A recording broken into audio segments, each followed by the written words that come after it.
Hi guys, ako si Ro, isang transman at pag tayo guys. So ito, ampule na to, gagamitan natin ng ampule cutter na gusto kong ang gawa ng review. So ayan, tinatry ko i-focus, ayaw naman.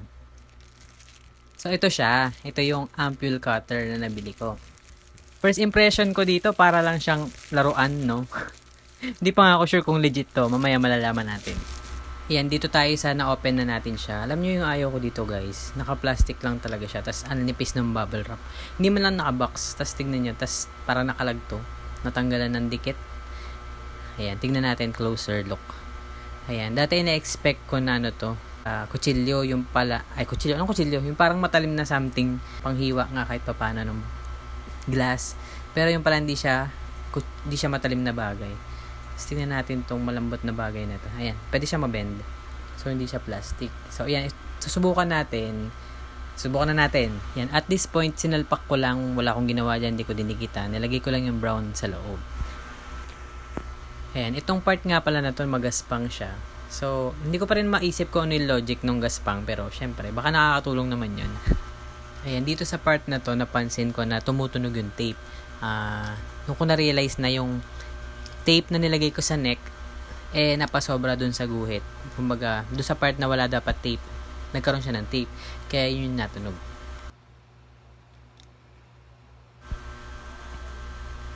Ayan, kaya tinatabi ko yung tape. Tapos, itutuloy na natin.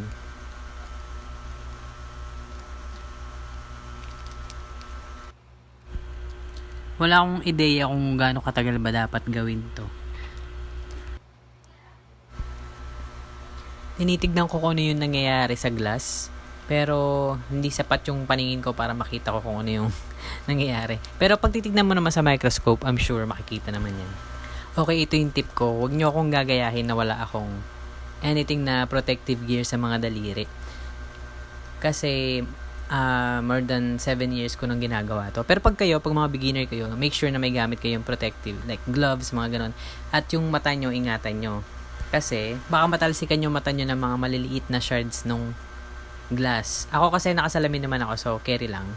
Ayan, at ang pagputol dapat away from you. Pero ako, natatansya ko naman kasi siya, kaya, yun, okay lang na towards me. Ngayon, kukunin na natin yung T sa ampule. Ang ginamit ko dito is 23 gauge yung needle. And then 1 inch yung haba. Ayan. Fast forward natin para hindi sayang yung oras. Ayan guys, pakilike naman kung na-appreciate nyo itong ginagawa ko sa vlog na to. Thank you.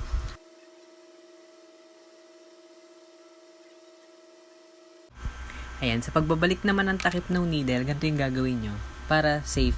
Ang tawag dito, scoop method. So, ganito yung gagawin nyo guys. Ayan, hayaan nyo lang na nandyan yan, tapos scoop nyo lang.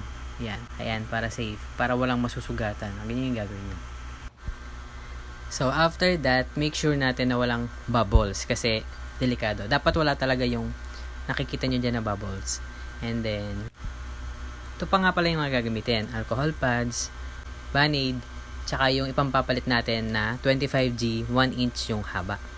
Para walang pain or less pain. Guys, hindi ko na nga pala pinakita sa inyo yung shot na yon kasi marami naman akong video na pwede nyo panoorin para sa shot.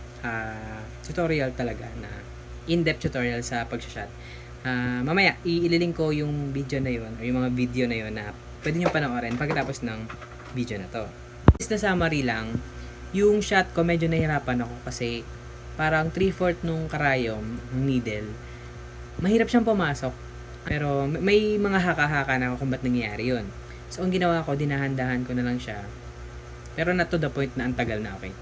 So more than 3/4 na yung nakapasok. Gusto ko siyang biglain, pero pinakikiramdaman ko eh. So, it's either kasi, well, yung iniisip ko lang naman, baka ang tinatamaan ko ay nerve, na pag binigla ko yun, sobrang sakit nun. Or, ang tawag doon, scar tissue.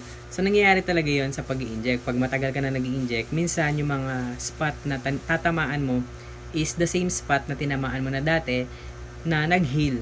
So, merong scar. So, yun yung tinatawag na scar tissue. Medyo masakit din pag tinamaan mo yun.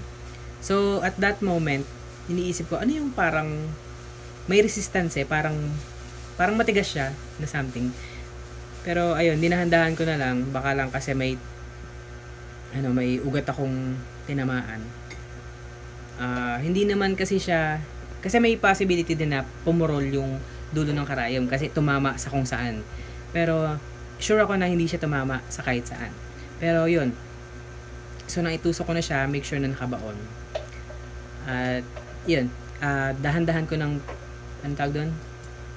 Tinulak yung, nakalimutan ko anong part yung tinutulak sa part ng ng syringe eh. Ang kaibahan nung 23 gauge sa 25 gauge, mas mabagal ang parang mas malakas yung resistance pagka ang ginamit nyo is 25. So yun nga yung nangyari. O di yun, nung matapos na, pag alis ko ng needle or ng syringe, ang daming droplets ng dugo yung lumabas. So, in case mangyayari sa inyo yun, ang gagawin nyo lang ay maglagay lang kayo ng bulak or alcohol pad or mismong yung Band-Aid. Huwag nyo hawakan ng direkta. Kasi magkakaroon ng chance ng contamination or infection, iniiwasan natin yun. So, ayun, anything clean, yun nga, yung mga nabanggit ko, push mo lang and press mo lang kasi titigil naman yung mga patak ng dugo na yan. And huwag kayong mag-alala, hindi nyo naman ikakamatay. So, ayun, para lang tumigil yung pagdugo. So, press mo lang ng ganun. Siguro after 10 to 15 seconds, chinek ko, okay na. Wala nang, hindi na siya tumatagas. Okay na siya.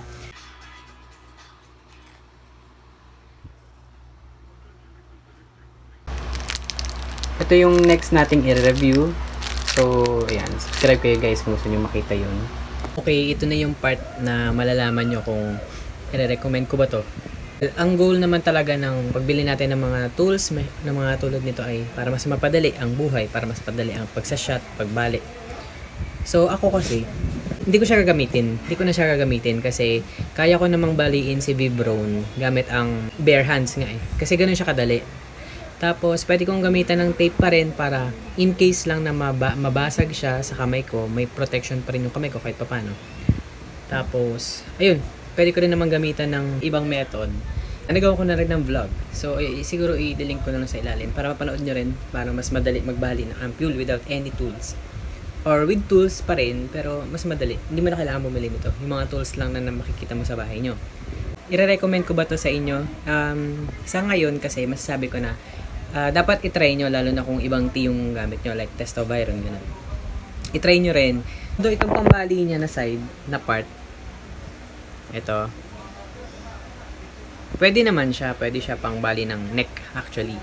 So, make sure nyo na lang na mag-gloves kayo or, ayun nga, meron kayong protection sa, sa mata nyo. Ano nakatulong sa inyo tong video na to? Follow nyo ako sa Instagram, Pinoy Roraza.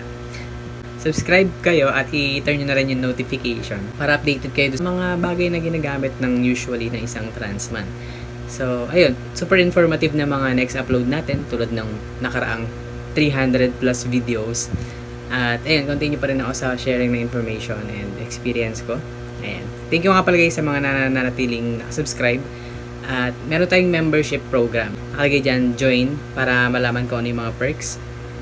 Tapos kung gusto nyo sumali sa group natin, mga trans men as well as partners and family and friends nyo, pwede rin sumali doon. Trans Talk PH. Ayan. So lahat ng sasabihin ko na to ilalagay ko sa description para madali nyong hanapin. Yun, thank you guys sa panonood. Guys, panoorin nyo itong next na video na to. I'm sure makakatulong sa inyo yan. So yan lang muna. Kita-kita tayo ulit sa susunod na video.